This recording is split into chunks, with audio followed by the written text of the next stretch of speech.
హ్మ్. ఓకే. ఏం డౌట్స్ లేవా అయితే? ఇంతకుముందు జరిగిన దాంట్లో? Full clear okay. So, office culture గురించి డిస్కస్ చేసాం. తర్వాత సాఫ్ట్‌వేర్ డెవలప్‌మెంట్ లైఫ్ సైకిల్ గురించి మనం డిస్కస్ చేసాం. కదా! సాఫ్ట్‌వేర్ లైఫ్ సైకిల్‌లో డిఫరెంట్ మోడల్స్ ఫాలో అవ్వచ్చు. అందులో మనం వాటర్ ఫాల్ మోడల్ గురించి ఫస్ట్ డిస్కస్ చేసాం. తర్వాత దాంట్లో ఉండే డ్రాబ్యాక్స్‌ని ఐడెంటిఫై చేసాం. ఆ తర్వాత అజైల్ మెథడాలజీకి వెళ్ళడం అనేది స్టార్ట్ చేసాం. అంతవరకు చెప్పుకున్నాం కదా! ఇప్పుడు దాని కంటిన్యూషన్. ఓకేనా?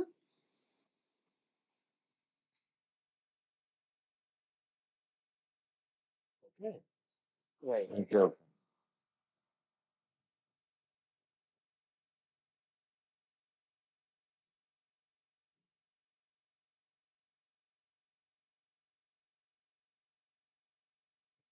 ఇక్కడ ఏమంటుందంటే నాకు ఒక ఆప్షన్ వస్తుంది. ఏందంటే Google Chrome may not be able to record the contents of your screen until it is quit. So, quit and open చేయాల్సొస్తది. అప్పుడు రికార్డ్ చేయగలుగుతారు. ఓకే. రీఓపెన్ చేయాలి. ఓకేనా? ఓకే. ఓకే.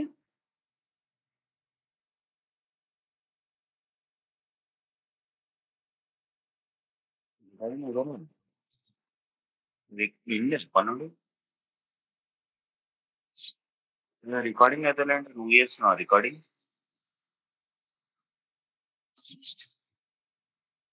సడన్‌గా చెప్పు ఆడు చేస్తుండు రికార్డింగ్.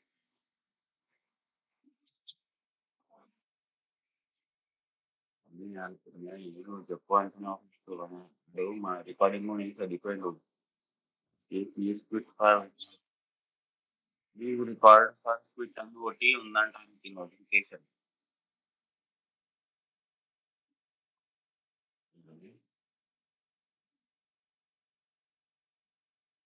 హలో.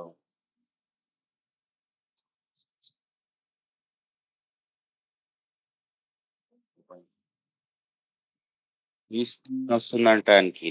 హలో. ఓకే. ఇప్పుడు రీజాయిన్ అయ్యా. So, now you can record. ఓకేనా? Ah, okay. Hmm. Hmm. No voice అన్న. వెయిట్. ఇక్కడ నాకు షేర్ ఆప్షన్ రావట్లేదు. 1 second. Now okay. Now I am able to share. Okay. Presenting your screen. హ్మ్.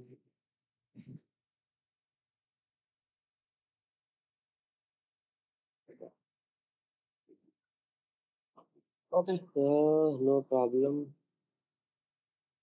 ఇప్పుడు నా స్క్రీన్ కనిపిస్తుందా మీకు?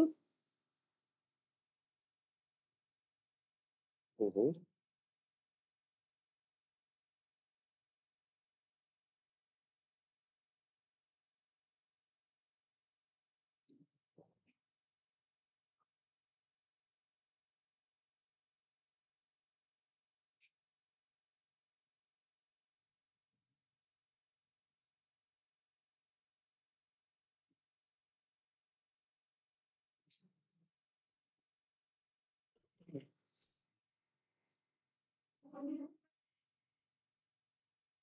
ఓకే.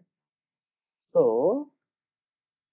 మన ఐడియా ఏంటంటే వాటర్ ఫాల్ మోడల్‌లో హ్మ్.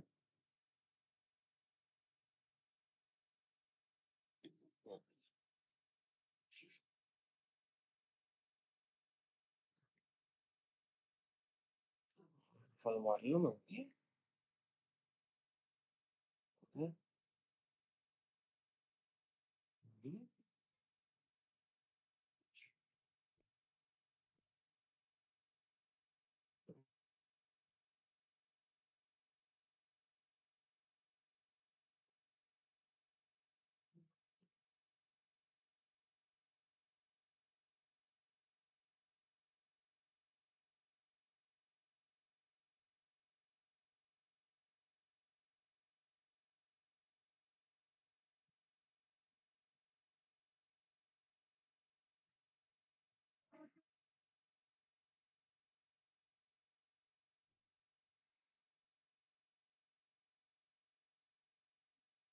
సింపుల్‌గా ఇది వాటర్‌ఫాల్ మోడల్. రైట్? సో, ఇక్కడ మనం ఎంటైర్ ప్రాసెస్ చేసేవాళ్ళం. సో, దీనిలో మనం ఐడెంటిఫై చేసిన డ్రాబ్యాక్ ఏంటి? ఈ ఫస్ట్ ప్రాసెస్ అంతా అయ్యాకే రెండోది మొదలుపెడుతున్నాం. రెండోదంతా అయ్యాక మూడోది మొదలుపెడతాం. సో, లాంగ్ టైమ్ పడుతుంది అని. సో, దీనికి ఒక ఆల్టర్‌నేట్ సొల్యూషన్‌గా మేము ఏం ఆలోచించామంటే,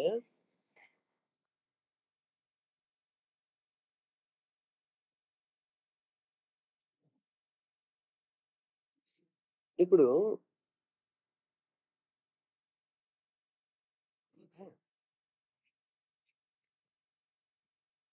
మనం ఇలా చేసాం అనుకుందాం.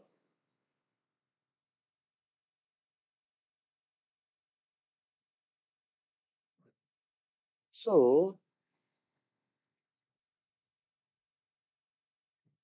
ఇప్పుడేం జరుగుతుంది? సేమ్ ప్రాసెస్‌నే రిపీట్ చేస్తున్నా. ఓకే. సో,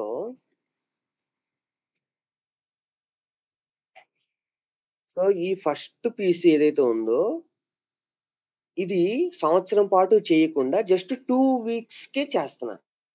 సో, ఈ 2 వీక్స్ వరకు నేనేం చేయాలనుకుంటున్నానో, నా రిక్వైర్మెంట్ అనాలిసిస్ చేస్తాను, డిజైన్ చేస్తాను, తర్వాత ఇంప్లిమెంటేషన్ చేస్తాను, తర్వాత టెస్టింగ్ చేస్తాను, తర్వాత డిప్లాయ్‌మెంట్ చేస్తాను. 2 వీక్స్ అయిపోయింది.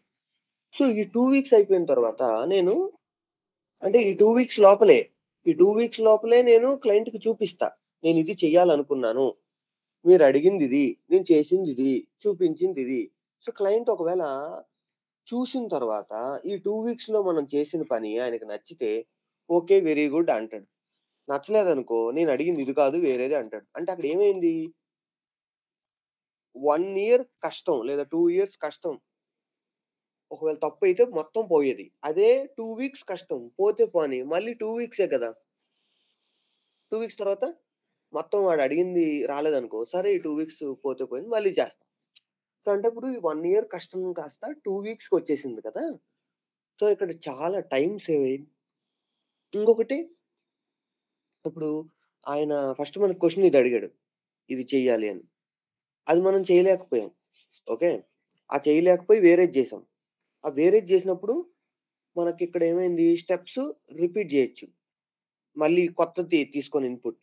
ఆ ఫస్ట్ ప్రాబ్లమ్ సాల్వ్ అయిపోయింది. సెకండ్ ప్రాబ్లమ్ ఏంటి? వాడడిగిందే మనం కరెక్ట్‌గా చేసాం. ఓకే.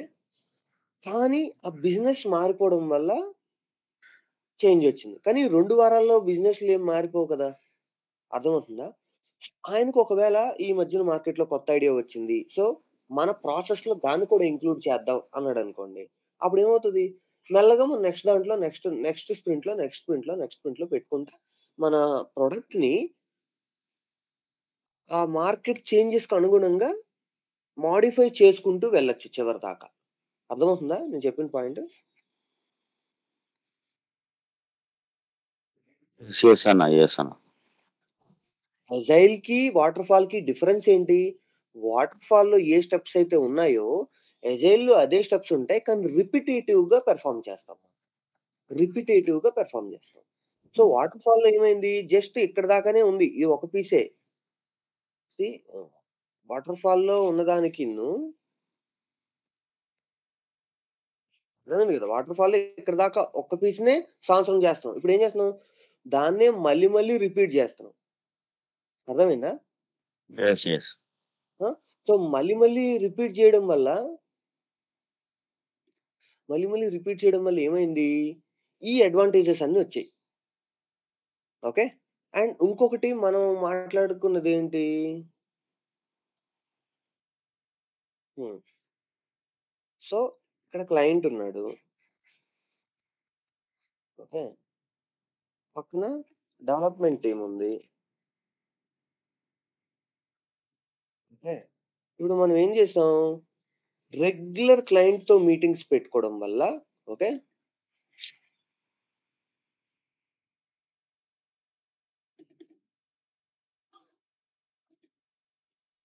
హ్మ్.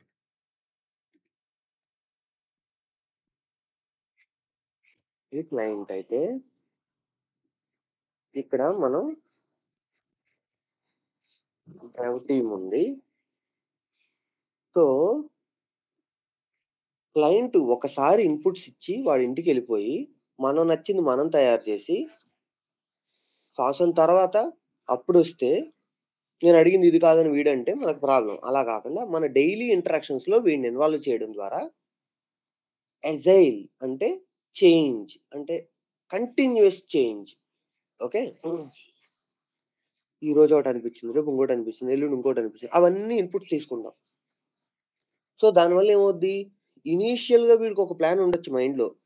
కానీ మనతో పాటు ట్రావెల్ చేస్తాడు కాబట్టి, ఈ 1 ఇయరో, 2 ఇయర్సో అయ్యేటప్పటికి, ఆ ఇనీషియల్ ప్లాన్ నుంచి చాలా డీవియేట్ అవ్వచ్చు. కానీ అది వాడడిగింది కాబట్టి మనం ఇస్తున్నాం. సో, వీడు సాటిస్ఫై అవుతున్నాడు. అట్ ది సేమ్ మనకేం సాటిస్ఫాక్షన్ ఉంది అంటే, మనం చేసింది ఎప్పుడు వేస్ట్ కాట్లేదు. మనం చేసింది యూజ్ అవుతుంది. ఇంతవరకు క్లియర్ కదా ఈ point? Yes. Yes. Okay. So, వీళ్ళ మధ్యన ఉన్న గోడైతే ఏదైతే ఉందో దాన్ని మనం తీసేసాం. ఇప్పుడు వీళ్ళని రోజు పక్క పక్కన ఉండి ఇంటరాక్ట్ అవ్వమంటున్నాం. ఓకే. సో, దాని ద్వారా నేను ఇచ్చింది ఇది కాదు తూచనడానికి లేకుండా అయిపోయింది. అయితే డెవలప్‌మెంట్ టీము ఎంత చేసినా చివరికి అది తీసుకెళ్ళి ప్రొడక్షన్‌లో ఏస్తే అప్పుడు రియల్ యూజర్స్, ప్రాడ్‌లు దాన్ని యూజ్ చేస్తారు. ఓకే. కానీ రియల్ యూజర్స్ ప్రాడ్‌లో యూజ్ చేసేటప్పుడు వాళ్ళకేమైనా ఇష్యూస్ వచ్చాయనుకో, ఆ ఇష్యూస్‌ని రిజాల్వ్ చేయడానికి సెపరేట్‌గా సపోర్ట్ టీమ్ అనేది ఉంటది. ఓకే. సపోర్ట్ టీమ్ యొక్క జాబ్ ఏంటంటే కొత్త ఇంప్లిమెంటేషన్స్, కొత్త చేంజెస్‌ని చెయ్యదు సపోర్ట్ టీమ్. సపోర్ట్ టీమ్ కేవలం ఏం చేస్తది, ఇది ప్రొడక్షన్‌లో నిన్న పని చేసింది. ఈరోజు ఎందుకు పని చేయట్లేదు? అంటే నిన్న పని చేసి ఈరోజు పని చేయకపోవడానికి ఏమేం కారణాలుండొచ్చు? ఆ కారణాలేంటి? దాన్ని ఇప్పుడు ఈ క్షణం ఫిక్స్ చేయాలి. అది ప్రొడక్షన్‌లో పనిచేసే సపోర్ట్ ప్రాజెక్ట్‌లో ఉండే ఐడియాలజీ.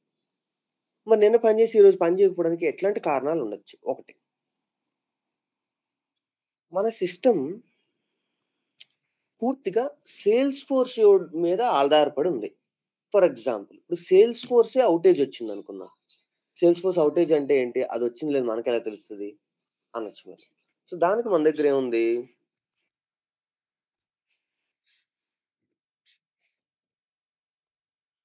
trust.salesforce.com. సో, ఇందులోకి మనం వెళ్తే స్టాటస్ అని ఉంటది. ఇప్పుడు నేను మీకో మాట చెప్పా. మనం సేల్స్ ఫోర్స్ అంటే నథింగ్ బట్ మనం సర్వర్‌లు పెట్టుకునే బదులు వాడు సర్వర్‌లు పెట్టుకుంటున్నాడు. ఆ పాయింట్ క్లియర్ కదా? Yes sir. Okay.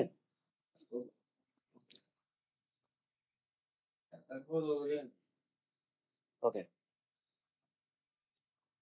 So, sales force వాడు సర్వర్ తన డబ్బులతో సర్వర్ పెట్టాడు, మేనేజ్ చేసాడు. ఇప్పుడు మీరు మీ సేల్స్ ఫోర్స్ లాగిన్ ఒకసారి లాగిన్ అవ్వండి చెప్తా. లాగిన్.salesforce.com. ఒకటి చెప్పండి నాకొకసారి మీ ఇద్దరిలో ఎవరో ఒకళ్ళు.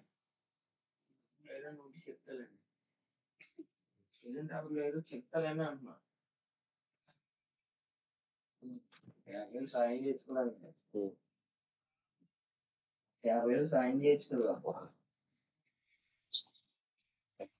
ఆహా! ఓకే.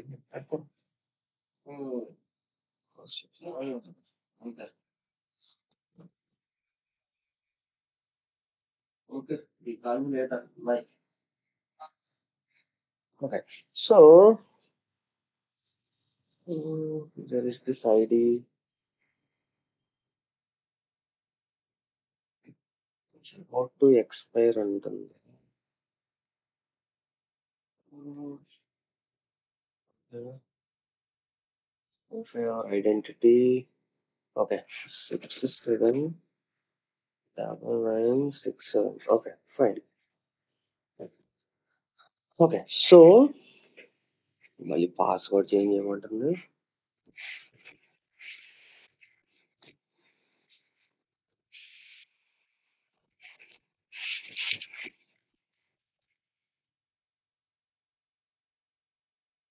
హ్మ్. హుహు. See trial expired. నేను 6 మంత్స్ యూజ్ చేయలేదంట. నా ట్రయల్ ఆర్క్ ఎక్స్‌పైర్ అయిపోయింది. ఓకే. మీరెవరైనా ఇవ్వండి.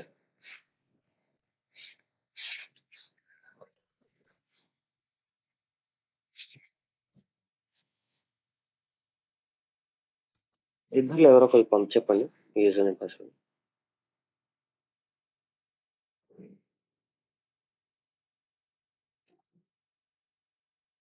నిజాలు చెప్తావా?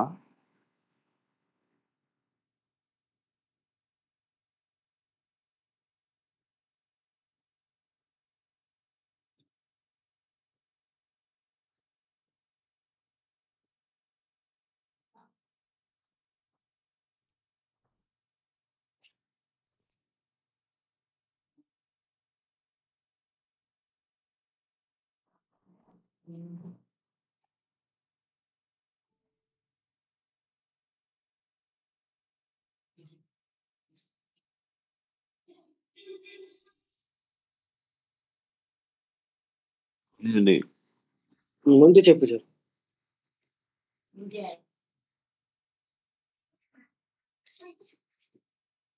టీహెచ్ఏఎం. చాట్‌లో పింగ్ చేసేయి. ఓకే.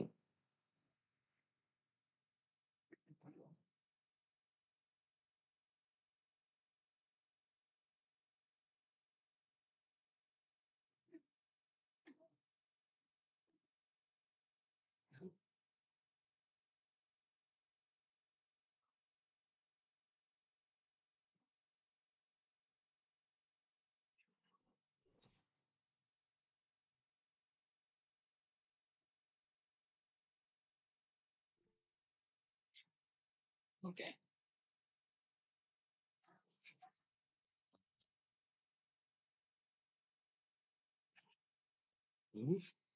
పాస్వర్డ్ కొట్టగొట్టి ఓకే.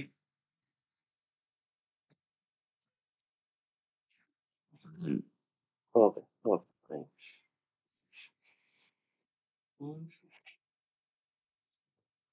చూడు. ఇప్పటికేమైనా ఓటీపీ అయితే వస్తది. ఓటీపీ వస్తది.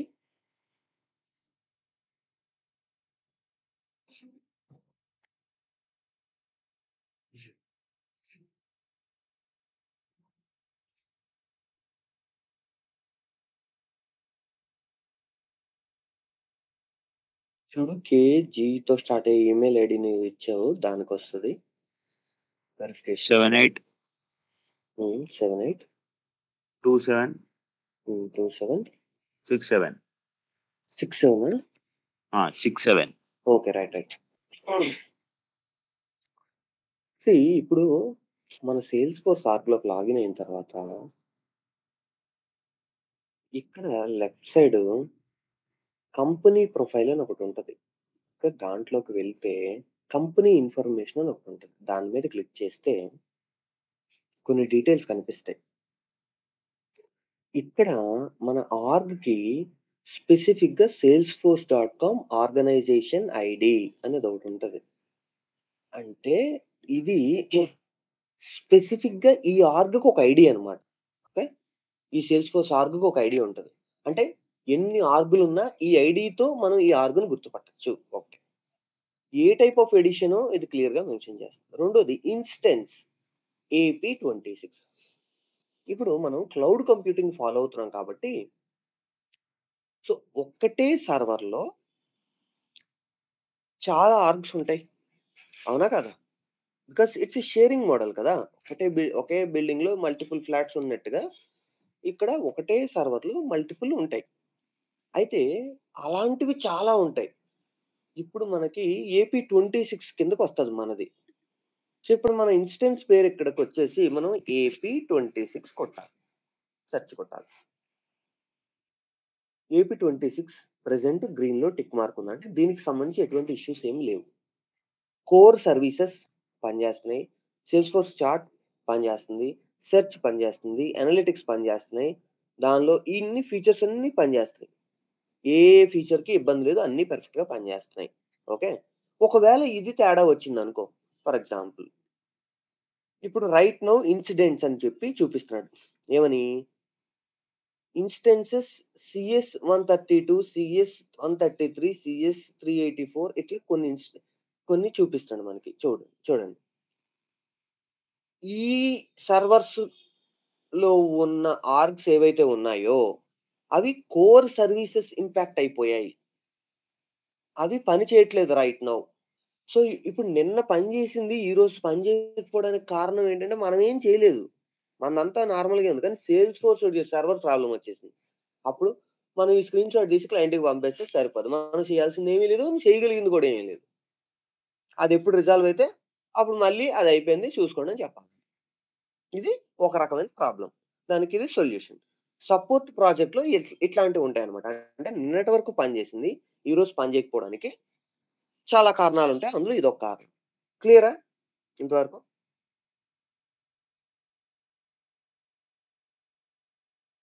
ఆ! యెస్. యెస్. ఇదొక్కటే కాదు. ఇలాంటి చాలా రీజన్స్ ఉంటాయి. అంటే ఇప్పుడు మనం సేల్స్ ఫోర్స్ సిస్టమ్‌ని ఒక ఎస్ఏపీ సిస్టమ్‌తో ఇంటిగ్రేట్ చేసాం. అయితే మన సిస్టమ్ బానే ఉంది. ఆ ఎస్ఏపీ సిస్టమ్‌లో ప్రాబ్లమ్ వచ్చింది. అందుకు అక్కడి నుంచి రావాల్సిన డేటా రాలేదు. అందుకు నిన్న పని చేసింది, ఈరోజు పని చేయట్లేదు. Possibility is there. ఓకే. ఇప్పుడు ఎస్ఏపీ సిస్టము వేరే పద్ధతిలో బిహేవ్ చేస్తది. మన సేల్స్‌ఫోర్స్ సిస్టమ్ వేరే పద్ధతిలో బిహేవ్ చేస్తది. దీని యొక్క లాంగ్వేజ్ వేరు, ప్రాసెస్ వేరు, పద్ధతి వేరు, దానిది వేరు. ఈ రెండిటిని కలపడానికి మనం మధ్యలో ఎపేజీ గాని, మ్యూల్‌సాఫ్ట్ గాని ఇట్లా ఏదో ఒక మిడిల్ వేర్ సాఫ్ట్‌వేర్ పెట్టాం. అయితే అవతల ఎస్ఏపీ పనిచేస్తుంది. ఇవతల సేల్స్‌ఫోర్స్ పనిచేస్తుంది. ఈ మిడిల్ వేర్‌లో ఏదో ప్రాబ్లమ్ వచ్చింది. అందుకు ఇటు అటు కనెక్షన్ డిస్టర్బ్ అయింది. ఓకే. అర్థమవుతుందా? లేదా ఇంకొకటి. ఇప్పుడు ఎస్ఏపీ సిస్టమ్ ఉంది. సేల్స్‌ఫోర్స్ సిస్టమ్ ఉంది. ఒక అక్కడి నుంచి డేటా ఇక్కడికి పంపిస్తున్నాం. ఫర్ ఎగ్జాంపుల్ అక్కడ ఒక టేబుల్ ఉంది. దానిలో 10 కాలమ్స్ ఉన్నాయి. ఇక్కడ ఒక టేబుల్ ఉంది. దానిలో 10 కాలమ్స్ ఉన్నాయి. అక్కడి నుంచి ఇక్కడ డేటా పంపిస్తున్నాం. అంతా బానే ఉంది. కరెక్ట్ గానే ఉంది. అయితే ఆ ఎస్ఏపీ వాళ్ళు వాళ్ళ సిస్టమ్‌కి సంబంధించి ఏదో చేంజ్ చేశారు. సో, దానివల్ల వాళ్ళిప్పుడు ఆ 10 ఫీల్డ్స్‌తో పాటు అదనంగా 11థ్ ఫీల్డ్ కూడా పంపిస్తున్నారు. ఓకే. కానీ ఆ విషయం మనకి ఇంటిమేషన్ ఇవ్వలేదు. సో, అప్పుడేమైంది? ఇక్కడ మనం 10 తీసుకోవడానికి రెడీగా ఉన్నాం. వాళ్ళు 11 పంపిస్తున్నారు. అప్పుడేమైద్ది? ఎర్రర్ వచ్చిద్ది. పని చేయదు సిస్టమ్. లేదు. మనం ఈ 10 ఎక్స్‌పెక్ట్ చేస్తున్నాం. వాళ్ళేదో చేంజ్ చేసి 9 పంపితే చాలు అన్నట్టు వాళ్ళు 9 పంపారు. అప్పుడు కూడా మనకి ఎర్రర్ వస్తది. మన ప్రాబ్లమ్ వచ్చింది. ఓకే. సో, ఎవరో ఎక్కడో చేసిన చేంజ్ మనల్ని ఇంపాక్ట్ చేసి నిన్న పని చేసింది ఈరోజు పని చేయట్లేదు. దాన్ని రిజాల్వ్ చేయడం అదే సపోర్ట్ ప్రాజెక్ట్. అర్థమవుతుందా? నెక్స్ట్ ఇది కాకుండా ఇంకా ఏం ప్రాబ్లమ్స్ వస్తాయి? వాడికి యాక్సెస్ రిలేటెడ్ ఇష్యూస్ ఉండొచ్చు. ఓకే. అంటే వాడు నిన్నటిదాకా చిన్న ఎంప్లాయీగా పనిచేసాడు. నిన్న ఆడికి ప్రమోషన్ వచ్చి మేనేజర్ అయ్యాడు.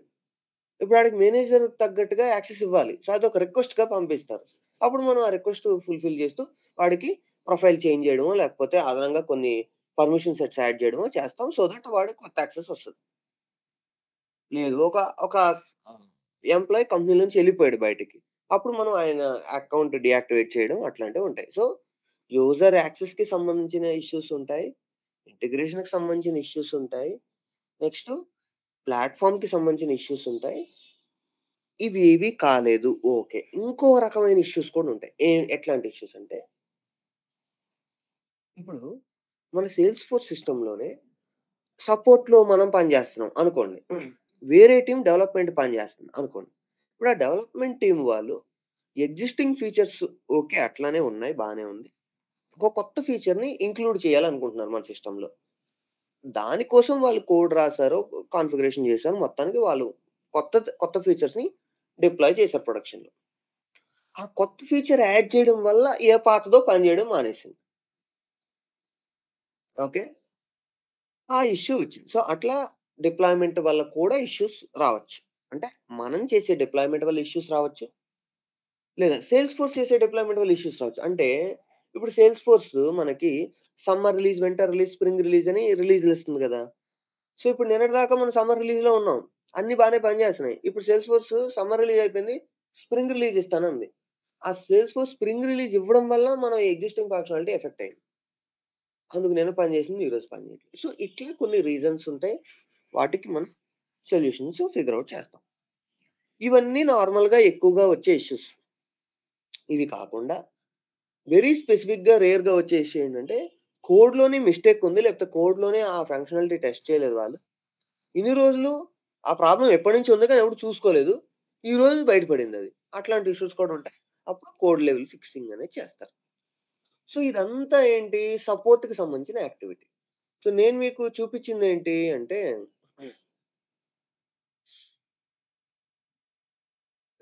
Free form okay.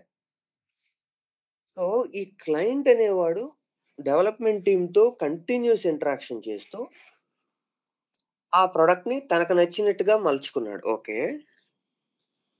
ఇది ప్రొడక్షన్‌లో డిప్లాయ్ చేసిన తర్వాత, ఈ ప్రొడక్షన్ వాళ్ళకిను, ఈ డెవలప్‌మెంట్ టీమ్ ప్రొడక్షన్‌లో పనిచేసే సపోర్ట్ వాళ్ళు. సపోర్ట్ వాళ్ళకి, డెవలప్‌మెంట్ టీమ్‌కి అసలు సంబంధాలే ఉండవు.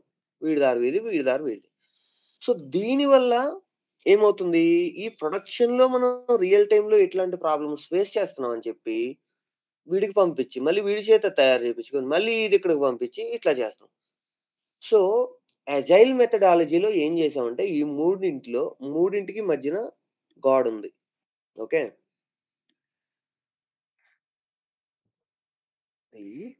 ఏం చేసాం మనం అసల అంటే,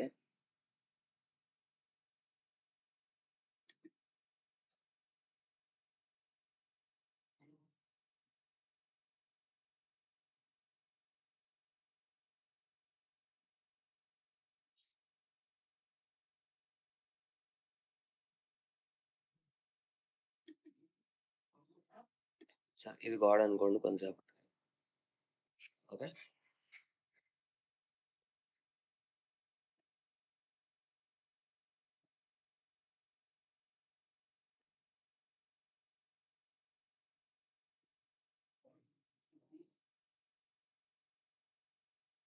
ఓకే. ఈ గోడ ఉండడం వల్ల వీడి పని వీడి, వీడి పని వీడు చేసుకుంటున్నారు. ఇప్పుడు మనం వచ్చి దీన్ని చెరిపేసామనుకో, ఇది తీసేసామనుకో, అప్పుడేమైంది? వీళ్ళిద్దరూ డైలీ మీట్ అవుతున్నారు కాబట్టి, వీడి ప్రాబ్లమ్స్ వీడికి అర్థమవుతున్నాయి. వీడి ప్రాబ్లమ్స్ వీడికి అర్థమవుతున్నాయి. అయితే వీళ్ళిద్దరి మధ్యన గోడైతే ఇలాగే ఉంది. ఇలా ఉండే సిస్టమ్‌ని మనం ఎజైల్ అంటాం. ఓకే. ఈ గోడ కూడా చెరిపేస్తే దాన్ని డెవాప్స్ అంటాం. Dev, ops means operations. డెవలప్‌మెంట్‌ని, ఆపరేషన్స్‌ని కలిపేదే డెవాప్స్. ఓకే. ఓకే. సో, ఇంతవరకు క్లియరా? సో, అంటే ఈ పాతవేవి చేంజ్ కావు. అంటే ఎజైల్‌లో ఉండేవన్నీ ఉంటూనే ఎక్స్‌ట్రాగా ఇవి కూడా మనం అంటే ఏ టీమ్‌కి ఆ టీమ్ సెపరేట్‌గా కాకుండా అందరూ కలిపి ఒకటే ప్రాజెక్ట్‌కి పనిచేసేటట్టు చూసుకునేటట్టు చేయడం. అంతే డెవాప్స్ అంటే. మెయిన్‌గా ఐడియా అయితే అది. అది ఇంప్లిమెంట్ చేసేదానికి డిఫరెంట్ టూల్స్, డిఫరెంట్ ప్రాసెసెస్ అవన్నీ చాలా ఉంటాయి. బట్ బేసిక్ ఐడియా అయితే ఇది. ఓకేనా? క్లియర్. క్లియర్ గదా! ఓకే. సో, మనకి ఒక ఒక ప్రాజెక్ట్ ఇస్తే కొత్తది, ఒక కొత్త ప్రాజెక్టు ఒక ఐడియాల లెవెల్‌లో ఉంటది ఎప్పుడైనా ఇనీషియల్‌గా కదా! అది ఒక ఐడియా. ఆ ఐడియాని ఒక రియల్‌గా ఒక అప్లికేషన్‌లా మారడానికి మనం సాఫ్ట్‌వేర్ డెవలప్‌మెంట్ లైఫ్ సైకిల్ అనే ఓవరాల్ ప్రాసెస్‌ని ఫాలో అవుతాం. అది డిఫరెంట్ వేస్‌లో ఫాలో అవ్వచ్చు. ఎజైల్ ఫాలో అవ్వచ్చు, వాటర్ ఫాల్ ఫాలో అవ్వచ్చు, డెవాప్స్ ఫాలో అవ్వచ్చు. మా ప్రాజెక్ట్‌లో మేము ఎజైల్ ఫాలో అయ్యామని చెప్పండి. ఓకేనా? Agile is a stable, sustainable solution. DevOps అంతకన్నా లేటెస్ట్‌ది కాదనట్లే. కానీ డెవాప్స్‌లో అడిగితే ఇంకొంచెం కాంప్లెక్స్‌గా మీరు ఆన్సర్ చెప్పాల్సొస్తది. అంటే మీరు డెవాప్స్‌లో చేశానంటే డెవలప్‌మెంట్ గురించి, ప్రొడక్షన్ సపోర్ట్ గురించి 2 చెప్పాల్సొస్తది. అదే మీరు ఎజైల్ అంటే ఓన్లీ డెవలప్‌మెంట్‌లో చేశానని చెప్పుకోవచ్చు. ఓకే. అండ్ ఇక్కడ మనకొచ్చే అడ్వాంటేజ్ ఏంటంటే మీరు 2 ప్రాజెక్ట్స్ పెడతారు కదా! ఒకటేమో డెవలప్‌మెంట్ ప్రాజెక్ట్ చేశాను. ఒకటేమో సపోర్ట్ ప్రాజెక్ట్ చేశాను. అంటే ఇది నాకొచ్చు అని చెప్పి ప్రొజెక్ట్ చేసుకోవచ్చు మన ప్రొఫైల్‌లో. ఓకేనా? క్లియర్? నాకు ఎజైల్ ఇచ్చినా నేను చేయగలుగుతాను. పూర్తిగా ప్రొడక్షన్ సపోర్ట్ ఇచ్చినా చేయగలుగుతాను. విడివిడిగా 2 చేయగలుగుతానన్నప్పుడు 2 కలిపి చేయడం పెద్ద విషయం కాదు. అవునా కాదా? Yes sir. సో, విడివిడిగా 2 చేయడంలో ఇన్ డెప్త్ దాని ప్రాసెసెస్ తెలుసు అని చెప్పాలని మన ఇంటెన్షన్. ఓకే. మనం ఒకవేళ డెవలప్‌మెంట్ టీమ్‌లో ఒక సింగిల్ ఎంప్లాయీగా పనిచేస్తుంటే, అప్పుడు మనకి డెవ్ మన ఇదేంటి వర్క్ ట్రాకింగ్ టూల్స్ చాలా ఉంటాయని చెప్పాను కదా! అట్లాంటి ఒక టూల్‌లో ఫర్ ఎగ్జాంపుల్ అట్లాంటి ఒక టూల్ జీరా. ఓకే. అయితే ఇవేంటి డెవలప్‌మెంట్ టీమ్ వాళ్ళు వాడే టూల్స్. జీరా గాని ఇంకా చాలా ఉన్నాయి. ఓకే. అదే సపోర్ట్ వాళ్ళు వాడే టూల్స్ అంటే ఎట్లా ఉంటాయంటే సర్వీస్ నౌ. ఓకే. సో, ఈ జీరాలో ఏముంటాయి? యూజర్ స్టోరీస్ ఉంటాయి. ఆ మిగతా ప్రాసెస్ అంతా చెప్పాను కదా! ఫస్ట్ ఇనీషియల్‌గా ఏముంటది? Architect, business analyst, scrum master, product owner or client వీళ్ళందరూ కాల్స్ పెట్టుకొని యూజర్ స్టోరీస్‌ని తయారు చేసి వాటిని బ్యాక్‌లాగ్‌లో పెడతారు. తర్వాత స్ప్రింట్ ప్లానింగ్ కాల్ అనే కాల్ జరుగుతది. ఆ కాల్‌లో టీమ్ మెంబర్స్ అందరూ including team leads entire team will participate in that sprint planning call. And sprint planning కాల్‌ని ఎలా చేస్తారు అంటే push model, pull model. Push అంటే ఇప్పుడు నేను మేనేజర్‌ని నీకు ఈ టాస్క్ ఇస్తున్నాను నువ్వు చెయ్యు అని చెప్పడం పుష్. పుల్ మోడల్ అంటే ఏంటంటే నేను మేనేజర్‌ని. నా కింద మీ ముగ్గురున్నారు. మన దగ్గర ఈ 6 పనులు ఉన్నాయి. 6 యూజర్ స్టోరీలున్నాయి. మనిషి 2 తీసుకోవాలి. ఎవరికి ఏది నచ్చితే ఆ 2 తీసుకోండి అని మీకే వదిలేసాననుకోండి. మీకు నచ్చింది మీరు తీసుకుంటారు. అది పుల్ మోడల్. అలా అని మీరెవడు ఏది తీసుకోలేదనుకోండి. అప్పుడు నేను బలవంతంగా ఏదో ఒకటైతే ఇవ్వాల్సొస్తది. అర్థమవుతుందా? ఎందుకంటే అన్నీ చేయాల్సిందే. ఓకే. పుష్ మోడల్, పుల్ మోడల్‌లో డిఫరెన్స్ అది. అంటే కొంచెం అడ్వాన్స్‌డ్‌గా టీమ్ మెంబర్స్ మంచిగా ఉంటే పుల్ మోడల్ యూజ్ చేస్తారు. సో థట్ అంత ఫోర్స్ చేయరు. ఈ మనం చేయాల్సిన వర్క్‌లయితే ఇది. మీకేది నచ్చితే అది తీసుకోండి. ఇప్పుడు సీనియర్స్ కొంచెం కష్టమైనవి తీసుకుంటారు. జూనియర్స్ కొంచెం ఈజీవి తీసుకుంటారు. ఓకే. కొన్ని సార్లు ఏమవుతది, మనకు టైం ఉంది. ఇప్పుడు గౌతమ్‌కి ఒక ఒక ఒక దాంట్లో ఎక్స్‌పర్‌టైజ్ ఉంటది. ఓకే. హర్షకి ఒక దాంట్లో ఎక్స్‌పర్‌టైజ్ ఉంటది. ఇప్పుడేంటంటే గౌతము తనకి ఏది ఈజీనో తనకు బాగొచ్చో అది తను తీసుకుంటాడు. హర్ష ఎప్పుడు తనకేది ఈజీనో అది తీసుకుంటాడు. ఇప్పుడు యాస్ ఎ మేనేజర్‌గా నేనేం సజెస్ట్ చేయొచ్చంటే, సీ ప్రతి స్ప్రింట్‌లో మనకు చాలా హడావిడిగా ఉండడం వల్ల మీరలా చేశారు. ఓకే. Very good. కానీ ఈ స్ప్రింట్‌లో మనకు కొంచెం టైం ఉంది. అందుకు రివర్స్ చేయండి. నీకు రాని దాంట్లో నువ్వు చెయి. నీకు రాని దాంట్లో నువ్వు చెయి. ఒకవేళ స్టక్ అయితే ఒకరికొకరు హెల్ప్ చేసుకోండి. సో థట్ మనం మీరు మీ స్కిల్స్‌ని ఇంప్రూవ్ చేసుకోవచ్చు. సో థట్ మన ఓవరాల్ టీమ్ ఇంకా బెటర్ అవుతది అని చెప్తాడన్నమాట. దానికి మీరు అగ్రీ అవ్వచ్చు. యెస్ ఇదేదో బావుంది ఐడియా. నాకు కొత్త విషయాలు తెలుస్తున్నాయి కదా! అని. లేదు మీరు డిసగ్రీ అవ్వచ్చు. నాకొద్దులెండి ఎందుకొచ్చింది ఫస్ట్ ఫస్ట్ నాది నేను చేసేస్తాను. చేసేసి అప్పుడు ఒకళ్ళకొకళ్ళు ఎక్స్‌ప్లెయిన్ చేసుకుంటాం. నెక్స్ట్ టైమ్ చూద్దాంలెండి అనొచ్చు. That is also a way. So, అట్లా మనం డిస్కషన్స్ చేసుకొని ఎవరు ఏం చేయాలి అనేది అసైన్ చేసుకొని చేసుకుంటాం. సో, స్ప్రింట్ ప్లానింగ్ కాల్ అవ్వడానికి ముందే యూజర్ స్టోరీస్ అనేవి రెడీ అయిపోతాయి. రెడీ అయిపోయిన యూజర్ స్టోరీస్‌ని ఎందులో పెడతారు? స్ప్రింట్ బ్యాక్‌లాగ్‌లో పెడతారు. అంటే ఓవరాల్ బ్యాక్‌లాగ్ ఉంటది. సో, బ్యాక్‌లాగ్‌లో నుంచి ఏ యూజర్ స్టోరీస్ ఈ పర్టిక్యులర్ స్ప్రింట్‌లో చెయ్యాలి అనే డెసిషన్ మనం ఎందులో తీసుకుంటాం? స్ప్రింట్ ప్లానింగ్ కాల్‌లో తీసుకుంటాం. కొన్ని సందర్భాల్లో ఈ స్ప్రింట్ ప్లానింగ్ కాల్ కన్నా ముందే యూజర్ స్టోరీ ప్రయారిటైజేషన్ కాల్ అని ఒక కాల్ జరిగి, మన దగ్గర 100 యూజర్ స్టోరీలున్నాయి. అందులో ఏది ముందు చేయాలి? ఏది తర్వాత చేయాలి? దానికి మళ్ళీ architect, business analyst, manager, scrum master వీళ్ళంతా జాయిన్ అయ్యి దాన్ని ఒక ఆర్డర్‌లో పెడతారు. అంటే మనం ఈ ఆర్డర్‌లో 1, 2, 3, 4, 5, 6, 7, 8, 9, 10, 11, 12 అలా ఈ ఆర్డర్‌లో చేయాలి. అని ఆర్డర్ స్ప్రింట్ ప్రయారిటైజేషన్‌లో ఆర్డర్‌లో పెట్టుకున్న తర్వాత, అప్పుడు స్ప్రింట్ ప్లానింగ్ కాల్‌కెళ్తాం. ఆ స్ప్రింట్ ప్లానింగ్ కాల్‌లో ఈ ఆర్డర్‌లో ఉన్న వాటిలో నుంచి ఫస్ట్ 5 చేద్దాం. ఓకే. లేదా ఫస్ట్ 6 చేద్దాం. అట్లా స్ప్రింట్ ప్లానింగ్ కాల్‌లో ఈ స్ప్రింట్‌లో ఏం చేయాలనేది డెసిషన్ మేకింగ్ జరుగుతది. ఆ తర్వాత ఒక పర్టిక్యులర్ డెవలపర్‌కి ఒక్కొక్క యూజర్ స్టోరీని అసైన్ చేస్తాం. అంటే ఒకటి కావచ్చు, మల్టిపుల్ యూజర్ స్టోరీస్ కావచ్చు. అసైన్ చేస్తాం. అసైన్ చేసిన తర్వాత అప్పుడు మీ వర్క్ స్టార్ట్ అవుతది. ఇప్పటి వరకు మీ పైనోళ్ళు చేసిన వర్క్. ఇప్పుడు గౌతమ్ ఉన్నాడు. గౌతమ్‌కి ఒక పర్టిక్యులర్ యూజర్ స్టోరీ. యూజర్ స్టోరీకి ఒక నంబర్ ఉంటది. యూజర్ స్టోరీకి ఒక డిస్క్రిప్షన్ ఉంటది. యూజర్ స్టోరీకి డీటెయిల్డ్ ఇన్ఫర్మేషన్ ఉంటది. ఆ యూజర్ స్టోరీ ఎలా చెయ్యాలి అనేది ఒక technical document provided by team leader ఉంటది. So, complete information about that user story will be provided to you before you start your work. Clear? Clear. Okay. అది చూసుకొని నువ్వు చేయాలంతే. రైట్. అది చూసుకొని నువ్వు చేయాలి అంటే ఫస్ట్ నువ్వు చేయాల్సిన స్టెప్ ఏంటి? ఫస్టు యూజర్ స్టోరీ స్ప్రింట్‌కి యాడ్ చేశారు. సో, స్ప్రింట్‌లో ఎలా ఉంటదంటే మల్టిపుల్ కాలమ్స్ ఉంటాయి. ఓకే. నేను ఇంకొక ఇది తీసుకుంటాను. New okay. సో, సో మనకెట్లా ఉంటదంటే ఆహ్, సీ ఇప్పుడు డిఫ్ డిఫరెంట్ కాలమ్స్ ఉంటాయి. ఓకే. ఇది first column. Okay.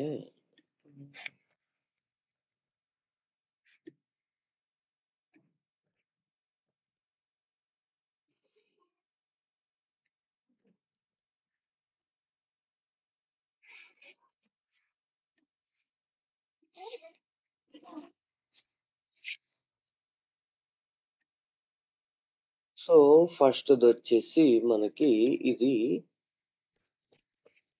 Backlog. Okay. Design. Okay. Develop are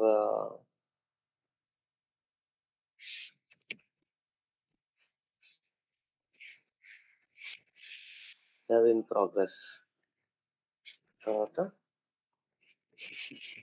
testing. Okay. Ah, టెస్టింగ్‌లో ఇది క్యూఏ ఫేజ్‌లో ఉందనుకో. Okay. Okay.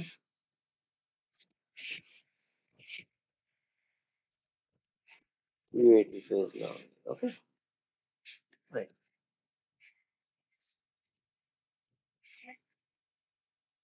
So, next ఇదొచ్చేసి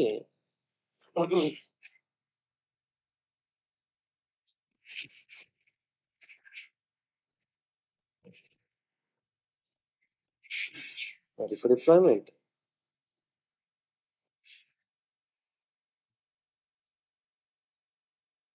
okay.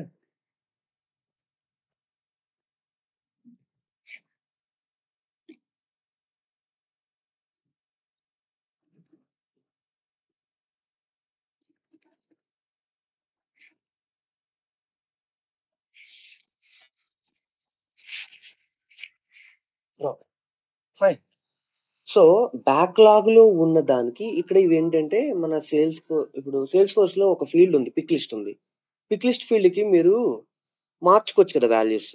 అంటే సమ్మర్, వింటర్ రెయినీ సీజన్ అని 3 సీజన్స్ ఉన్నాయనుకోండి. ఆల్రెడీ సమ్మర్ పెట్టుంది. మరి మీరు పిక్ లిస్ట్‌కెళ్ళి ఆ సమ్మర్ తీసి వింటర్ పెట్టుకోవచ్చు కదా! అంటే ఎట్లా మారుస్తాం మనం? సేమ్ అలాగే ఇవన్నీ కూడా స్టేటసెస్ అన్నమాట. ఈ స్టేటసెస్‌ని మనం చేంజ్ చేయొచ్చు. ఓకే. సో, ఈ స్టేటస్‌ని మనం చేంజ్ చేయొచ్చు. ఫస్ట్ ఇనీషియల్‌గా అది బ్యాక్‌లాగ్‌లో ఉంది. స్ప్రింట్‌లో ఉన్నప్పుడు. తర్వాత అది డిజైన్‌లోకి మూవ్ చేస్తారు. ఎవరు? ఆర్కిటెక్ట్ అండ్ టీమ్ లీడరు వాళ్ళు రెస్పాన్సిబిలిటీ తీసుకొని అది డిజైన్‌లోకి మూవ్ చేస్తారు.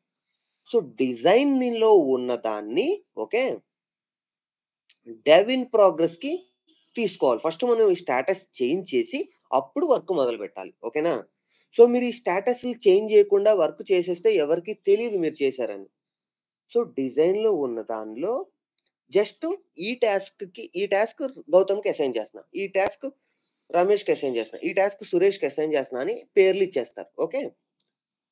అది మీరు ఓకే. అడిగి తీసుకోవచ్చు లేదా వాళ్ళు ఇవ్వచ్చు. సో, అది మ్యూచువల్ డిస్కషన్‌లో జరుగుతది. ఓకే. అయిపోయింది. అది ఎక్కడ జరుగుతుంది? స్ప్రింట్ ప్లానింగ్ కాల్‌లో జరుగుతుంది. అయిపోయింది. అసైన్‌మెంట్ అయిపోయింది. తర్వాత మీరు చేయాల్సిన ఫస్ట్ స్టెప్ ఏంటి? అంటే మీరు దాన్ని ఫస్ట్ ఎనాలిసిస్ చేయాలి. ఓకే. ఎనాలిసిస్ ఫస్ట్ మీరు చేస్తారు. అంటే ఒక బేసిక్ ఎనాలిసిస్ చేస్తారు. ఓకే. ఒక అరగంట, గంట చూస్తారు దాన్ని. చూస్తే మీకొక అండర్‌స్టాండింగ్ వచ్చేస్తది. ఓకే. ఇది మనం చేయగలమా? చేయలేమా? ఫస్ట్ పాయింట్ కదా! ఒక బేసిక్ ఐడియా వస్తది కదా! ఇది మన వల్ల అవుతదా? కాదా? ఓకే. మన వల్ల అవుతది. కాకపోతే నాకు ఈ ఇన్ఫర్మేషన్ ఇవ్వాలి. ఆ ఇన్ఫర్మేషన్ ఇవ్వకపోతే నేను చేయలేను. మీకు అది అనిపిచ్చింది అనుకుందాం. అప్పుడు ఏమవుతది అంటే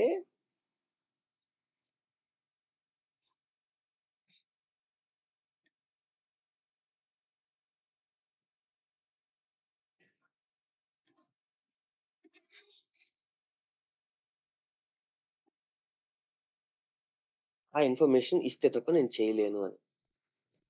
ఇది బ్లాక్ స్టేటస్‌లోకెళ్ళిపోతది. ఓకే. అదివ్వలేదు వాళ్ళు. మీరందుకు చేయలేకపోతున్నారు. సో, మీరెళ్లారు, చూసుకున్న డిజైన్‌లో మీ పేరు మీద ఉంది. ఓకే. అప్పుడు మీరు బ్లాక్‌లో పెట్టేస్తారు. పెట్టేసి ఎందుకు బ్లాక్‌లోకెళ్ళిపోయిందో రీజన్ రాసి, దానికి ఎవరు సాల్వ్ చేయగలుగుతారో వాళ్ళకి అసైన్ చేస్తారు. అంటే ఇప్పుడు క్లయింట్ దగ్గర నుంచి ఈ డీటెయిల్స్ వస్తే మీరు ముందుకెళ్ళరు. ఎళ్ళగలుగుతారు. రాకపోతే ఎళ్ళలేరు. ఫర్ ఎగ్జాంపుల్ అనుకుందాం. అప్పుడు బ్లాక్ స్టేటస్‌లో పెట్టేసి క్లయింట్ పేరు అక్కడ అసైన్ చేసేసి ఇన్ఫార్మ్ చేస్తా. సో, ఈ స్క్రమ్ కాల్స్ అనేవి మనకి డైలీ జరుగుతాయి కదా! సో, ఆ డైలీ జరిగే స్క్రమ్ కాల్‌లో దీని గురించి ఇన్ఫార్మ్ చేస్తాను. నేను అనాలిసిస్ చేశాను. కానీ ఈ ఇన్ఫర్మేషన్ లేనిదే ముందుకెళ్ళడానికి అవకాశం లేదు.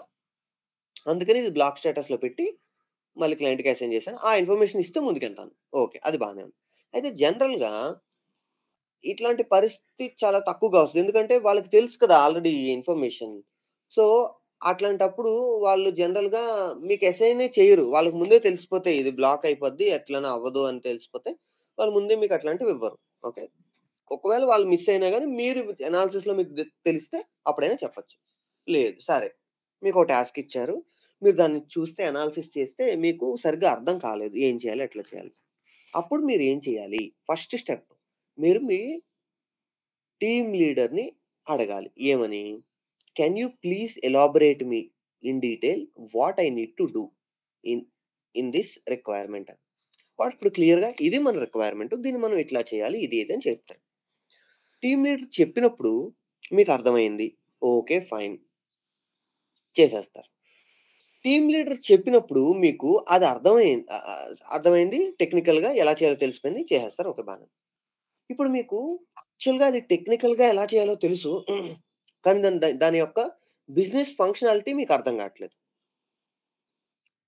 అప్పుడేం చేయాలి మనం? బిజినెస్ అనలిస్ట్ బీఏని అడగాలి. బీఏతో కాల్ పెట్టుకొని నాకు కొంచెం దీని యొక్క బిజినెస్ అర్థం కావట్లేదు. అది ఎక్స్‌ప్లెయిన్ చేయండి. నేను టెక్నికల్‌గా చేసేసుకుంటా. ఓకే. అదయిపోయింది. లేదా మీరు మీ టీమ్ లీడర్‌ని అడిగారు. ఆ టీమ్ లీడర్ మీకు ఎక్స్‌ప్లెయిన్ చేస్తున్నప్పుడు ఆ ఎక్స్‌ప్లనేషన్ మధ్యలో మీ ఇద్దరి మాటల్లో మీకు డౌట్ రావచ్చు. ముందు లేని డౌట్. అప్పుడు మీరు బిజినెస్ అనలిస్ట్‌ని పుల్ చేస్తారు. బిజినెస్ అనలిస్ట్ మీ డౌట్ క్లారిఫై చేస్తే మీరు అక్కడి నుంచి కంటిన్యూ అయిపోతారు. కొన్ని సార్లు ఏమవుతది బిజినెస్ అనలిస్ట్ కూడా ఆన్సర్ చేయలేని పరిస్థితొస్తది. ఇప్పుడు బిజినెస్ అనలిస్ట్ ఆన్సర్ చేయలేకపోతే ఎవరు ఆన్సర్ చేస్తారు దానికి? మళ్ళీ క్లయింట్ దగ్గరికెళ్ళిపోతాం. సో, మేమనుకున్న బిజినెస్ ప్లాన్ ఇది. ఈ ప్లాన్‌తో ముందుకెళ్తే నీకు వేరే దగ్గర లాసొస్తది. So, if you are okay మేమెళ్తాం. లేకపోతే లేదు. నువ్వు డెసిషన్ తీసుకో అని వాడికొదిలేస్తాం. సో, కొన్నిసార్లు వాడేం చేస్తాడు వెంటనే ఆన్సర్ ఇస్తాడు. కొన్నిసార్లు వాడేం చేస్తాడంటే, నేను మా టీమ్‌తో డిస్కస్ చేసుకొని వెనక్కొస్తా అంటాడు. అప్పుడు మళ్ళీ దాన్ని బ్లాక్‌లో పెట్టి పక్కన పెట్టేస్తాం. సో, ఇవేవి కాలేదు. అన్ని ప్రాబ్లమ్స్ సాల్వ్ అయ్యాయి. ఎట్లా చేయాలో మనకు ప్రాసెస్ తెలుసు. ఏం చేయాలో తెలుసు. ఎంత టైం పడతదో తెలుసు. స్టెప్ బై స్టెప్ అన్నీ తెలుసు. అప్పుడు మనం దాన్ని ఇమ్మీడియేట్‌గా డెవ్ ఇన్ ప్రోగ్రెస్‌కి మార్చుకొని మీ వర్క్ అప్పుడు స్టార్ట్ చేయాలి. ఓకే.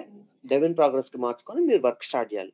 ఒక రోజు పట్టొచ్చు, 2 రోజులు పట్టొచ్చు. మీకెంత టైం పడతదో అంత టైంలో మనం చేస్తాం. చేసింది పూర్తయిపోయిన తర్వాత అప్పుడు మనం దాన్ని ready for test. Okay. QA దానికి స్టేటస్ మూవ్ చేసేసి ఆ క్యూఏ టీమ్‌లో ఎవరున్నారో ఆ టీమ్‌లో ఏదో ఒక మెంబర్‌కి అసైన్ చేసేసి, మనం మన పేరు మీద నుంచి పక్కోడి పేరు మీదకి పంపించేస్తే మనం రిలాక్స్ అయిపోవచ్చు. అయిపోయింది మన పని. ఓకే. ఇది 2 వీక్స్‌లో చెప్పాను కదా! ఆ 2 వీక్స్‌లో జరిగే ప్రాసెస్ ఇదంతా. ప్రతి సింగిల్ యూజర్ స్టోరీ ఇవన్నీ స్టేజెస్ దాటుకొని ఇక్కడి దాకా ఎళ్ళాలి. ఓకే. ఓకే. ప్రతి సింగిల్ యూజర్ స్టోరీ ప్రతి స్టెప్ దాటుకొని ఎళ్తది. అయితే ఇప్పుడు మీకిచ్చిన యూజర్ స్టోరీ చేసాము. అది టెస్టింగ్‌కి పంపించాము.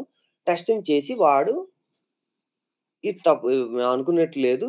తప్పుందని చెప్పాడు. దాన్ని మనం డిఫెక్ట్ అంటాం. సీ బగ్‌కి, డిఫెక్ట్‌కి ఉన్న డిఫరెన్స్ ఏంటంటే, అది ఇంకా ప్రొడక్షన్‌లోకి వెళ్ళలేదు. ఓకే. ప్రొడక్షన్‌లోకి వెళ్ళలేదు. మీరు తయారు చేస్తున్న ప్రాసెస్‌లోనే వచ్చిందాన్ని మనం డిఫెక్ట్ అంటాం. పూర్తయిపోయింది, ప్రొడక్షన్‌లోకి వెళ్ళింది, అప్పుడొచ్చేదాన్ని బగ్ అంటాం. ఓకే. ఆర్ ప్రొడక్షన్ ఇష్యూ అంటాం. ఓకే. క్లియరా? క్లియర్ అండి. సో, ఇక్కడ టెస్ట్ చేసి వాడు అందులో ఈ పర్టిక్యులర్ మిస్టేక్ ఉంది అని చెప్పాడు. అప్పుడు మనం ఏం చేయాలి? మళ్ళీ మన డెవ్‌లో ఆ మిస్టేక్‌ని రిజాల్వ్ చేసి, మళ్ళీ క్యూఏకి డిప్లాయ్ చేసి, మళ్ళీ చెక్ చేసుకోని చెప్తాం. ఓకే. చెక్ చేసుకున్నాడు. క్యూఏలో ఇట్స్ వర్కింగ్ ఫైన్ అని వాడు సైన్ ఆఫ్ ఇస్తాడు. ఓకే. వాడు ఎప్పుడైతే కన్ఫర్మేషన్ ఇచ్చాడో, వాడు డిప్లాయ్ చేయడు. వాడు ఓన్లీ కన్ఫర్మేషన్ ఇస్తాడంతే. అప్పుడు it is our responsibility to again deploy it from QA to UAT. ఈ డిప్లాయ్‌మెంట్ బాధ్యత మనదే. యూఐటీలోకి డిప్లాయ్ చేసిన తర్వాత మళ్ళీ మనం ఒకసారి చెక్ చేసుకుంటాం. అక్కడ పని చేస్తుందో లేదో క్విక్‌గా మనం చూసుకుంటాం పైపైన. తర్వాత క్లయింట్ వచ్చి యూజర్ యాక్సెప్టెన్స్ టెస్టింగ్ చేసుకుంటాడు. వాడందులో ఏదైనా తప్పు దొరికిందనుకో వాడికి, వాడు ఫస్ట్ ఎవరిని క్వెషన్ చేస్తాడో తెలుసా? నిన్ను నన్ను క్వెషన్ చేయడు. అంటే డెవలప్‌మెంట్ వాడిని క్వెషన్ చేయడు. టెస్టింగోడిని క్వెషన్ చేస్తాడు. అంటే వాడు డెవలప్ చేసాడు. వాడు చేసిన దాంట్లో ఒక తప్పుంది. ఆ తప్పు నువ్వు ఎందుకు పట్టుకోలేకపోయావు? మరి నీ జాబ్ అదే గదా! అని వీడిని అడుగుతాడు. అప్పుడు వాడు కొట్టుకొని మొత్తానికి ఇది తప్పా? కాదా? అని డిసైడ్ అవుతారు. సో, అది తప్పే అని తేలిందనుకో, అప్పుడు మనం మళ్ళీ ఆ ఇష్యూని ఫిక్స్ చేసి, మళ్ళీ క్యూఏకి పంపించి, ఈసారైనా ఈడు సరిగ్గా టెస్ట్ చేయమని ఆడికి తిడతారు. ఆడు కరెక్ట్‌గా టెస్ట్ చేసుకొని, మళ్ళీ ఇస్తే యూఐటీలో ఆడు కరెక్ట్‌గా మళ్ళీ ఒకసారి చెక్ చేసుకొని, ఓకే బావుందంటే, ఓకే అంటాడు. వాడు అప్రూవల్ తీసుకున్న తర్వాత, అప్పుడు ఇది రెడీ ఫర్ డిప్లాయ్‌మెంట్‌లో స్టేటస్‌లోకి మూవ్ చేసేస్తాం. వన్స్ రెడీ ఫర్ డిప్లాయ్‌మెంట్ స్టేటస్‌కి మూవ్ చేసేస్తే, ఆ టాస్క్ పూర్తయిపోయినట్టే. టాస్క్ పూర్తయిపోయినట్టే. కానీ అది కంప్లీట్ అయినట్టు కాదు. అంటే ప్రొడక్షన్‌కి డిప్లాయ్ చేయడానికి అన్ని రకాలుగా రెడీగానే ఉందది. Ready for deployment. ఓకే. కానీ మనం డిప్లాయ్ చేయట్లేదు. ఎందుకు చేయట్లేదు? అంటే ప్రొడక్షన్ డిప్లాయ్‌మెంట్ ఎప్పుడు పడితే అప్పుడు, ఎలా పడితే అలా చెయ్యం. దానికొక ప్రాసెస్ ఉంటది. ఒక టైమ్ ఉంటది. అంటే మన బిజినెస్ ఉంది. ఇప్పుడు మనది యూఎస్‌లో జరిగే బిజినెస్ అనుకుందాం. జనరల్‌గా ఏ బిజినెస్‌కైనా ఎప్పుడు కొంచెం తక్కువ సేల్స్ జరుగుతాయి. అర్ధరాత్రి 2 3 అది కూడా సెలవు రోజు. ఆదివారం అనుకో. ఎవరైనా చేస్తారా? అందరూ పడుకుంటారు. లేకపోతే చేయరు కదా! ఎక్కువ ట్రాన్సాక్షన్స్ ఉండవు కదా! సో, అట్లా వాళ్ళ బిజినెస్‌లో తక్కువ ట్రాన్సాక్షన్స్ జరిగే పీరియడ్ ఏదైతే ఉందో, ఆ పీరియడ్‌లో మనం సిస్టమ్‌ని ఆపేస్తాం. ఆపేసి ఒక 10 మినిట్సో, 1 అవరో సిస్టమ్ పనిచేయదు. అంటే మీకిది అర్థం కావాలంటే మీరు ఐఆర్‌సీటీసీ వెబ్‌సైట్ తీసుకుంటే మీకు అందులో మనకి ఏమైనా క్లియర్‌గా ఉంటది. రాత్ర పని చేయదు. ఒక హాఫ్ ఎన్ అవర్ అని ఉంటది. మీరెప్పుడైనా ట్రై చేస్తే టికెట్స్ బుక్ చేసినప్పుడు. అది మెయింటెనెన్స్‌లో ఉంది అని. అట్లనే ఇక్కడ కూడా మనం మెయింటెనెన్స్‌లో ఉంది. మాది హాఫ్ ఎన్ అవర్ పని చేయదు, 1 అవర్ పని చేయదని మనం ఇంటిమేషన్‌కి ఇచ్చేసుకొని, ఆ సిస్టమ్ ఆపేసుకొని అప్పుడు డిప్లాయ్‌మెంట్ చేస్తాం. సో, అది రోజు చేసేస్తాం. ఎప్పుడు పడితే అప్పుడు చేస్తాం అంటే కుదరదు కదా! సో, అందుకని మనం అది నెలకొకసారో, 2 నెలలకొకసారో, 15 రోజులకోసారో పెట్టుకుంటాం. సో, ఇప్పుడు మన ప్రాజెక్ట్‌లో మనం ఏం చేసాం అనేది చెప్దామంటే, మనకి స్ప్రింట్ డ్యూరేషన్ వచ్చేసి 2 వీక్స్. ఓకే. అయితే ఫస్ట్ స్ప్రింట్ 15 అంటే 2 వీక్స్ 15 రోజులంటే 2 వారాలు. 2 వారాల్లో మనకి ఏమేం టాస్క్‌లు ఇచ్చారో మనం అవన్నీ తీసుకొచ్చేసి రెడీ ఫర్ డిప్లాయ్‌మెంట్ వరకు తెచ్చి అక్కడ ఆపేస్తాం. ప్రొడక్షన్ డిప్లాయ్‌మెంట్ చెయ్యం. 2 స్ప్రింట్‌లకి ఒకసారి ప్రొడక్షన్ డిప్లాయ్‌మెంట్ చేస్తాం. అంటే నెలకొకసారి ప్రొడక్షన్ డిప్లాయ్‌మెంట్ చేస్తాం. అది scheduled production deployment or scheduled maintenance activity ఇది. అయితే స్ప్రింట్ 1 రెడీ ఫర్ డిప్లాయ్‌మెంట్‌లోకొచ్చి అయిపోతాయి అన్నీ. స్ప్రింట్ 2లో కూడా అన్నీ రెడీ ఫర్ డిప్లాయ్‌మెంట్‌కొస్తాయి. అప్పుడు ఈ రెండిటికి కలిపి స్ప్రింట్ 1, స్ప్రింట్ 2 కలిపి మనం ప్రొడక్షన్ డిప్లాయ్‌మెంట్ చేస్తాం. ప్రొడక్షన్ డిప్లాయ్‌మెంట్ చేసిన తర్వాత వీటన్నిటి స్టేటస్‌ని కంప్లీటెడ్‌గా మార్చేస్తాం. ఎవరు మారుస్తారు? క్లయింట్ మారుస్తారు. ఆడు చూసుకుంటాడు. చెక్ చేసుకొని ఓకే. అన్నీ వచ్చేసాయా? వచ్చేసాయి. ఓకే. అంతా బానే ఉందని కంప్లీటెడ్‌గా మార్చేస్తాడు. అప్పుడు మళ్ళీ స్ప్రింట్ 3కెళ్తాం. స్ప్రింట్ 3లో మళ్ళీ అన్నీ చేసుకొని అవి రెడీ ఫర్ డిప్లాయ్‌మెంట్‌లోకొచ్చి ఆపేస్తాం. స్ప్రింట్ 4లో మళ్ళీ అక్కడి దాకా తీసుకొచ్చి మళ్ళీ ప్రొడక్షన్ డిప్లాయ్‌మెంట్ చేస్తాం. అవి అయిపోయిన తర్వాత మళ్ళీ కంప్లీటెడ్‌గా పెట్టుకుంటాం. క్లియరా ఇంతవరకు? అవును. ఓకే. రైట్. సో, ఇది రికార్డింగ్ ఉంది కదా! ఇప్పుడు దీనిది? Okay. Right. Fine then. I think we are good for now. We can have the next session tomorrow. Okay? Okay రా. హుహు.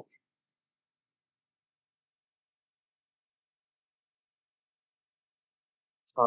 సో, అంటే నీ క్వెషన్ ఏంటంటే, ఇప్పుడు మనకి స్ప్రింట్ 2 వీక్స్ కదా! సో, ఆ 2 వీక్స్ అంటే 10 రోజులు కదా! బేసిక్‌గా 10 డేస్. 10 డేస్‌లో నీకు ఒక టాస్క్ ఇచ్చారనుకుందాం. అంటే ఒక యూజర్ స్టోరీ ఇచ్చారనుకుందాం. నువ్వు ఈ 10 రోజుల్ని ఎట్లా డివైడ్ చేసుకొని చేస్తావంటే, ఓకే. లాస్ట్ 3 రోజులు టెస్టింగ్‌కి వదిలేయాలి. ఎందుకు అంటే, మొదటి రోజు అనాలిసిస్‌కి వదిలేయాలి. మొదటి రోజు డిస్కషన్‌లో అంటే మనకిచ్చిన 10 రోజుల్లో అసలు నువ్వు ఏ వర్క్ చేయాలని డిసైడ్ అయ్యేసరికి ఆ మొదటి రోజు అయిపోద్ది. ఓకే. నీకది అసైన్ చేసేసరికి ఫస్ట్ డే అలా అయిపోద్ది. అంటే కాల్స్‌తో అయిపోద్ది. సెకండ్ డేలో ఏముంటది? నువ్వే అనాలిసిస్ చేస్తావు.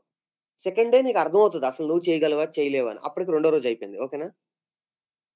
ఒకవేళ నీకు అర్థం కాకపోతే ఇది అసలు చేయగలుగుతామా లేదా ఈ డెసిషన్ తీసుకోవడానికి అంటే మూడో రోజు నువ్వు వర్క్ మొదలుపెట్టావు. ఓకే. మూడో రోజు మొదలుపెట్టావు. 3, 4, 5, 6 ఎన్ని రోజులు? 4 రోజులు వర్క్ చేసావు. ఓకే. ఆరో రోజు తర్వాత నువ్వు వర్క్ చేయడానికి లేదు. ఆ రోజుతో ఆపేయాలి వర్క్. అంటే నీకు యాక్చువల్‌గా చేయడానికి ఉన్నది 4 రోజులే. ఓకేనా? ఆరో రోజు ఆపేస్తావు. ఏడో రో ఆరో రోజు సాయంత్రానికల్లా నువ్వు టెస్టింగోళ్ళకి ఇచ్చేసేయాలి. అంటే ఏడో రోజు టెస్టింగోడు వర్క్ చేస్తాడు. ఓకే. టెస్ట్ చేస్తాడు. ఓకే. ఆ తర్వాత మనం 8, 9 యూఐటీకి ఇస్తాం. లేదా కొన్ని సార్లు టెస్టింగ్ 2 రోజులు పట్టొచ్చు. ఎందుకంటే అక్కడ ఇష్యూ వచ్చింది. మళ్ళీ నువ్వు అది ఫిక్స్ చేసి మళ్ళీ ఇచ్చావు. అంటే 6, 7 క్యూఏకి అయిపోయింది. సారీ 7, 8 క్యూఏకి అయిపోయింది. 7, 8 క్యూఏకి అయిపోయింది. తొమ్మిదో రోజు యూఐటీకి ఇచ్చావు. ఓకే. తొమ్మిదో రోజు యూఐటీకి ఇస్తే వాడు పొద్దున్న సాయంత్రం దాకా కూర్చొని వాడు టెస్ట్ చేసేస్తే తొమ్మిదో రోజు అయిపోయింది. పదో రోజుకి రెడీ ఫర్ డిప్లాయిమెంట్‌కి మూవ్ చేసుకోవచ్చు. అయితే ఓకే సార్. నీ క్వెషన్ ఏంటి? ఏడో రోజు టెస్టింగోడు స్టార్ట్ చేసాడు వర్క్. అంటే మొదటి 7 రోజులు వాడు ఖాళీగానే ఉన్నాడా? అది నీ క్వెషన్. అంతేనా? ఓకే. అయితే ఇప్పుడు యూజర్ స్టోరీ మనకు ఎక్స్‌ప్లెయిన్ చేసేటప్పుడు, ఇది ఇట్లా ఉంటది ఈ వెబ్‌సైటు. ఇందులో మనం యూజర్ నేమ్, పాస్వర్డ్ కొడితే లాగిన్ అవుతాం. ఓకే. అని మనకి ఎక్స్‌ప్లెయిన్ చేస్తారు కదా! అది మనం అర్థం చేసుకొని ఆ యూజర్ స్టోరీ స్టార్ట్ చేస్తాం కదా! మొదటి రోజు అందరికి మీటింగ్స్‌తోటి అయిపోద్ది. మొదటి రోజు లెక్క లేదు. అవునా కాదా? సో, సెకండ్ డే మనం అనాలిసిస్ చేస్తాం గదా! సో, సెకండ్ డే నుంచి సిక్స్త్ డే వరకు మనం ఏం చేస్తాము? అనాలిసిస్ చేసి డెవలప్ చేస్తాం. అయితే సెకండ్ డే నుంచి సిక్స్త్ డే లోపల ఈ టెస్టింగ్ టీమ్ వాళ్ళు ఏం చేస్తారంటే, ఒక యూజర్ స్టోరీకి టెస్ట్ కేసెస్ రాస్తారనమాట. అంటే యూజర్ నేమ్, పాస్వర్డ్ అని 2 ఇచ్చాం మనం. యూజర్ నేమ్ అనేది ఎట్లా ఎంటర్ చేయాలి? gautam@sfdc.com అనేది ఎంటర్ చేసే పద్ధతి. ఓకే. కానీ యూజర్ నేమ్‌లో నేను 1, 2, 3, 4, 5, 6, 7, 8, 9 అని ఇచ్చాను. యూజర్ నేమ్ అలా ఇస్తే చెల్లదు. యూజర్ నేమ్‌లో ఉండాలి. యూజర్ నేమ్‌లో .com ఉండాలి. ఓకే. సో, ఇట్లా అన్ని టెస్ట్ కేసెస్ రాస్తారనమాట. సో, మీ యూజర్ నేమ్‌లోని మీరిచ్చింది యూజర్ నేమ్‌లో ఓకే. gautam@sfdc.com పాస్వర్డ్ సేమ్ ఇచ్చేసావు. అది పాస్వర్డ్‌గా కూడా ఇవ్వచ్చు కదా! కానీ యూజర్ నేమ్, పాస్వర్డ్ సేమ్ ఉంటే ఇంక సెక్యూరిటీ ఏముంది? So, password should not be equal to user name. Okay. అట్లా different scenarios, positive scenarios, negative scenarios, all possible సినారియోస్‌ని టెస్ట్ కేసెస్‌గా టెస్టింగ్ టీమ్ డిజైన్ చేస్తది. సో, మనం డెవలప్‌మెంట్ చేస్తున్నప్పుడు ప్యారలెల్‌గా టెస్టింగ్ టీమ్ వాళ్ళు ఏం చేస్తారు? టెస్ట్ కేసెస్ డిజైన్ చేస్తారు. ఆ టెస్ట్ కేసెస్‌ని క్లయింట్‌కి చూపిస్తారు. క్లయింట్‌కి చూపించుకొని ఆ టెస్ట్ కేసెస్‌ని అప్రూవ్ చేసుకుంటారు. సో, మన డెవలప్‌మెంట్ పూర్తయ్యి మనం బయటకొచ్చేసరికల్లా, వాళ్ళు టెస్ట్ కేసెస్ అప్రూవ్ చేయించుకొని క్లయింట్‌తో రెడీగా ఉంటారు. సో, మనం ఆ ఆరో రోజో, ఏడో రోజో మనం వాళ్ళకిచ్చే టైంకి వాళ్ళ దగ్గర టెస్ట్ కేసెస్ రెడీగా క్లయింట్‌తో అప్రూవ్ చేయించుకున్న టెస్ట్ కేసెస్ ఉంటాయి. ఆ టెస్ట్ కేసెస్‌తో వాళ్ళు టెస్టింగ్ చేస్తారు. క్లియరా ఇప్పుడు? సో, దిస్ ఈస్ వరకే. Very important. we should not miss this. So, that's why pay some focus on this one. Okay? Okay, fine. Okay. Okay, then we can conclude for today. Wait next session. Okay. Bye. Bye. Okay. Bye. Okay then. Happy New Year. Okay.